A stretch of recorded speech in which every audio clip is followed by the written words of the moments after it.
नमस्कार दोस्तों, आज की कहानी का नाम है दहेज कभी खुशियों की गारंटी नहीं देता। रिया कॉलेज में अपना ग्रेजुएशन पूरा करती है, तभी उसकी मुलाकात एक लड़के राहुल से होती है। राहुल भी बहुत स्मार्ट और माता पिता का आज्ञाकारी बेटा है। दोनों एक दूसरे को पसंद करने लगते हैं। दोनों का ग्रेजुएशन पूरा होता है। राहुल अपने शहर में जॉब करने लगता है और लड़की भी एक अच्छी जॉब कर रही है। दोनों ने निर्णय लिया कि अब माता पिता से शादी की बात करने का वक्त आ गया है। लेकिन परेशानी ये है कि दोनों की कास्ट अलग अलग है। रिया ब्राह्मण है और राहुल राजपूत। राहुल के समाज में दहेज बहुत ज़रूरी है, जो कि नकद में होता है। उसके अलावा कई तरह के गिफ्ट्स और गहने की भी मांग की जाती है। राहुल ने रिया को ये स्थिति स्पष्ट की और कहा, घर वालों को मनाओ। अगर तुम सभी मांगें पूरी करवाती हो तो मेरे माता पिता तुम्हें पलकों पर बिठाएंगे। रिया ने अपने माता पिता से ये बात कही। रिया के माता पिता को ये बात पसंद नहीं थी, पर रिया की जिद थी कि अगर मुझे दहेज दोगे तो मेरी इज्जत बढ़ेगी। रिया के माता पिता सक्षम भी थे। बिना मांगे भी रिया को बहुत कुछ दे सकते थे, पर उन्हें इस तरह दहेज की मांग करने वाले लोग पसंद नहीं आ रहे थे। लेकिन माता पिता रिया की खुशी चाहते थे। उन्हें ये डर था कि कहीं उनकी बेटी ये ना सोचे कि वह अपनी बेटी को कुछ देना नहीं चाहते। इसलिए उन्होंने सभी शर्तें मानी। शादी में राहुल को कार, फ्लैट, फर्नीचर के साथ 50 लाख रुपए नकद दिए गए। साथ ही रिया को गहने भी दिए गए और सभी रिश्तेदारों को गिफ्ट्स और कपड़े भी दिए। शादी बहुत धूमधाम से की गई, कोई कमी नहीं छोड़ी गई।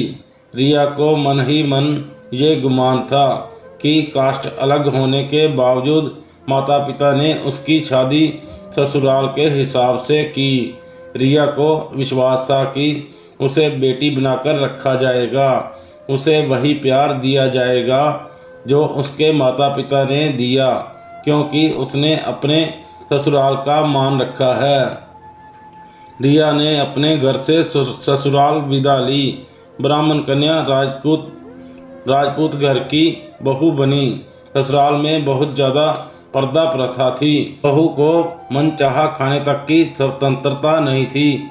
कितनी भी भूख क्यों ना हो, घर की बहू सबके खाने के बाद ही खाएगी। यहाँ तक कि उसे घर के पुरुषों के सामने बैठने तक की इजाज़त नहीं थी। रिया ने इस बात का एतराज़ जताया, पर उसकी किसी ने ना सुनी। राहुल ने भी ये बोलकर मुंह फेर लिया कि ये तो परंपरा है। रिया को जो गुमान था वो दरा का दरा रह गया। उसे अपने माता पिता की याद आई। जब उन्होंने समझाया था तो वह उनसे बहुत लड़ी थी। उसने ससुराल में बात करने का फैसला किया। रिया ने अपने सास ससुर और पति से बात की, लेकिन उन्होंने नहीं सुनी और उसे बहुत बेरहमी से पीटा गया। रिया ने कभी ऐसा वार नहीं देखा था। उसे जिस लाए हुए दहेज पर घमंड था वह चूर चूर हो गया था। रिया को माता पिता से बात करने में शर्म महसूस हो रही थी। इसी कश्मकश में एक दिन रिया ने अपने आप को ख़त्म कर दिया। माता पिता को जब ये बात पता चला तो उन्होंने अपनी गलती का एहसास हुआ कि वक्त रहते समझा होता तो बेटी साथ होती। जो लोग दहेज पर बेटे की शादी करते हैं उनकी सोच हर तरह से छोटी होती है। जो बेटे को नीलाम कर सकते हैं वो किसी और की बेटी को कैसे अपनी बेटी बना सकते हैं। दहेज कभी खुशियों की चाबी नहीं बन सकता। ये बात सभी को समझनी होगी।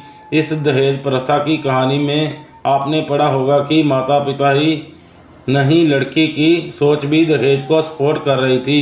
कई बार लड़कियों को दहेज का गुमान हो जाता है, पर जो लोग लोभी होते हैं वो कभी अच्छे नहीं हो सकते। ये बात सबको समझने की ज़रूरत है। तो दोस्तों, आज की कहानी दहेज कभी खुशियों की गारंटी नहीं देता। आपको अगर अच्छी लगी तो कृपया इसे लाइक करें, शेयर करें। और अगर आपने हमारा चैनल अभी तक सब्सक्राइब नहीं किया तो चैनल को अभी सब्सक्राइब करें और साथ ही बेल आइकन का बटन दबाकर ऑल पर कर लें, ताकि हमारी आने वाली कहानियों का नोटिफिकेशन आप तक सबसे पहले पहुंच सके।